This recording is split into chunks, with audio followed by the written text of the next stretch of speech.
O primenljivosti i efikasnosti teških guseničnih oklopnih transportera u specijalnim operacijama prerano je govoriti, jednostavno zato što niko od njih nije uspeo da se izbori. Sa izuzetkom naravno borbenog vozila bacača plamena iz Omska, BMOT, koje se pojavilo u vestima Severnog vojnog okruga.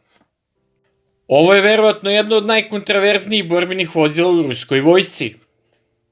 Novo borbeno vozilo je visoko specijalizovani oklopni transporter dizajniran za podršku glavnim borbenim tenkovima za ofanzivna i odbrambena dejstva.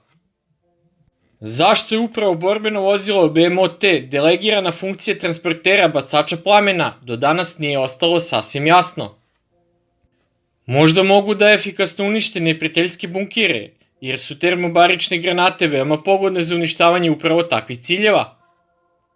Mogu, ali se glavni topovi tenkova i borbenih vozila pešadije BMP-3 sa ovakvim ciljima nose ništa manje uspešno. Šta više, vojnici koji dejstvuju bacačima plamena moraju da napuste borbeno vozilo da bi dejstvovali po protivniku, što tako debelo oklopno borbeno vozilo kao što je BMOT čini besmislenim. Približiti se liniji fronta pod žestokom protivničkom vatrom, uključujući artiljeriju, kako bi vojniki izložili takvoj opasnosti po život, jednostavno nema smisla. I morate se stvarno približiti protivniku, jer domet dejstva bacača plamena Šmel ne prelaze više od 200 metara.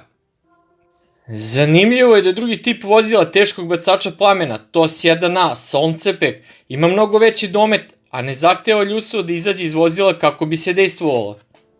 Ako zanemarimo specifičnosti samog bacača plamena, onda borbeno vozilo BMOT zahteva preispitivanje i prilagođavanje potrebama specijalnih operacija. Pojava dizajna borbenog vozila, kontrolno vozilo na šasiji tenka, je veoma ohrabrujuća vest. Prijava stručnjaka kompanije Uralvagon Zavod Ruskoj federalnoj službi za intelektualnu svojinu koja je podneta 13. oktobra prošle godine, a prve fotografije ovog borbenog vozila su javnosti prikazane poslednjeg dana januara 2024. godine. Na prvi pogled novo rusko borbeno vozilo je veoma slično izraelskom komandnom vozilu oklopnom transporteru Namer, iako se primetno razlikuje po funkcionalnosti. Nije sasvim jasno koji će rang komandnog osoblja transportovati ovo borbeno vozilo, ali se iz objavljenih fotografija mogu izvući preliminarni zaključci. Prva stvar koja vam upada u oči je da se rešenje rasporeda primetno razlikuje od borbenog vozila BMOT. Unutrašnji prostor guseničnog oklopnog vozila ruske kompanije iz Nižnjeg Tagila je očigledno veći od prostora transportera bacača plamena iz Omska. Odeljenje za upravljanje sistemima vozila, integrisano sa borbenim i komandnim odeljenjem, pomera se napred. Vozač borbenog vozila se nalazi direktno između prva dva točka, dok je kod borbenog vozila BMOT pomeren najmanje metar nazad do trećeg i četvrtog točka. Minska otpornost borbenog vozila iz Nižnjeg Tagila je upitna, ali konstrukcija samog vozila omogućava da u oklopni prostor smestite više ljudi i opreme. Komandno oklopno vozilo je primetno bolje od borbenog vozila iz kompanije Omsku, dizajniranog za bacače plamena, jer sudeći po fotografiji, ukupna visina novog borbenog vozila može da dostigne 2,5 metra i više. Da ne bi preterano povećali konačnu cenu oklopnih vozila, inženjeri su ostavili ista rešenja opšteg rasporeda sa matičnog tenka T-72, pre svega zadnji raspored pogonske jedinice. Preživljavanje ovog komandnog borbenog vozila kompanije Uralvagon Zavod je najverovatnije najveća moguća od cijele porodice glavnih borbenih tenkova familije T-72 i T-90. Samo borbeno vozilo Terminator BMP-T je uporedivo sa balističkom zaštitom borbenog vozila BMOT. Prve fotografije novog borbenog vozila prikazuju postavljene balistički zaštićene dodatne površine sa strane vozila, koje pouzdano pokrivaju ranjive delove oklopnog trupa sa dinamičkom zaštitom na bočnim stranama vozila. Odeljak za motor i menjač je prekriven antikumulativnim rešetkama, dok je i zadnji deo oklopnog vozila pokriven eksplozivno-dinamičkom zaštitom. Odsustvo granata za glavni top koji je uklonjen povećava preživljavanje posade zbog povećanja balističke zaštite oklopnog vozila kad ih probije kumulativna municija. Sada čak i jeftini kamikaze dron sa pričvršćenom granatom može da uništi tank vredan više miliona dolara. Operater dronovima omogućava da se pažljivo odabere mesto i vreme udara drona kamikaze na ranjive delove tenka, što poveća efikasnost u uništenju ovakvog cilja. Među prednostima jasno se ističe pogodnost desanta vojnika kroz dvokrilni otvor na zadnjem delu vozila, a do njega se mora doći preko motornog i menjačkog prostora, što nije baš lako. Prednosti komandno-borbenog vozila na bazi tenka T-72 uključuju daljinski upravljani borbeni modul BM-03 Ohotnik. Ovaj borbeni modul se ne može nazvati novim proizvodom, jer su prvi uzorci iz kompanije NPO Elektromašina demonstrirani još 2016. godine.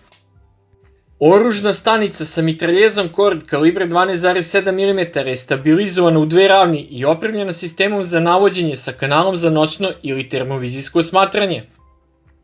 Takođe u kompletu oružne stanice BM-03 je i laserski daljinomer. Direktno na ovoj oružnoj stanici se postavlja do 250 metaka municije 12,7 x 108 mm, dok ukupni borbeni komplet municije može dostići 1000 i više metaka. Prvobitna verzija borbenog vozila BMOT je bila opremljena jednostavnom otvorenom kupolom sa mitraljezom UTES bez ikakvih dodatnih elemenata.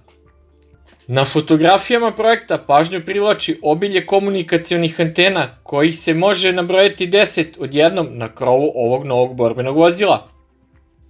Pored toga, 6 antena za sisteme elektronske borbe protiv bespilotnih letelica se nalaze pozadi borbenog vozila i to je obavezan sistem svih savremenih oklopnih vozila.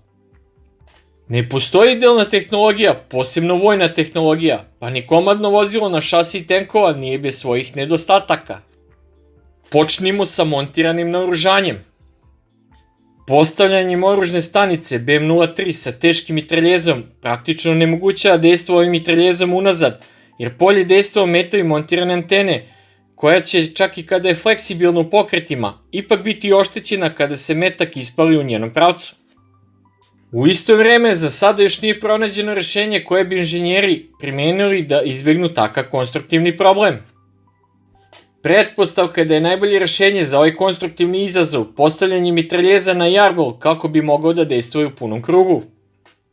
Protivminska zaštita, koja se pokazala kao suštinska za borbena vozila tokom specijalne operacije, već bi trebalo da utiče na odluke inženjera prilikom konstrukcije novih oklopnih vozila. Naravno, neće biti moguće izbeći sve pretnje, ali male valjkaste zaštite treba da postanu standard za svaki tank i borbeno vozilo zasnovano na njemu.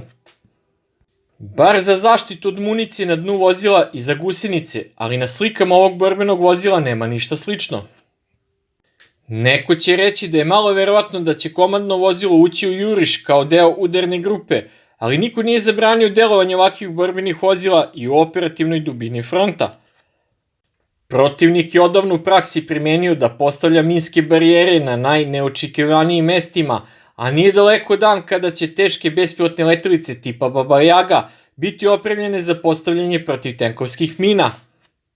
S obzirom na to da će komandna borbena vozila biti gotovo u potpunosti opremljena oficirima, lov na njih od strane protivnika je zagarantovan. Komandno borbeno vozilo se po izgledu jasno razlikuje od ostalih oklopnih vozila, što ne može a da ne privuče pažnju protivnika. I tu počinju teškoće. Činjenica je da osim sistema za elektronsko ratovanje, teška gusenična platforma nije posebno zaštićena od napada iz vazduha. Na slikama krov novog borbenog vozila je potpuno lišen blokova senzora dugog dometa.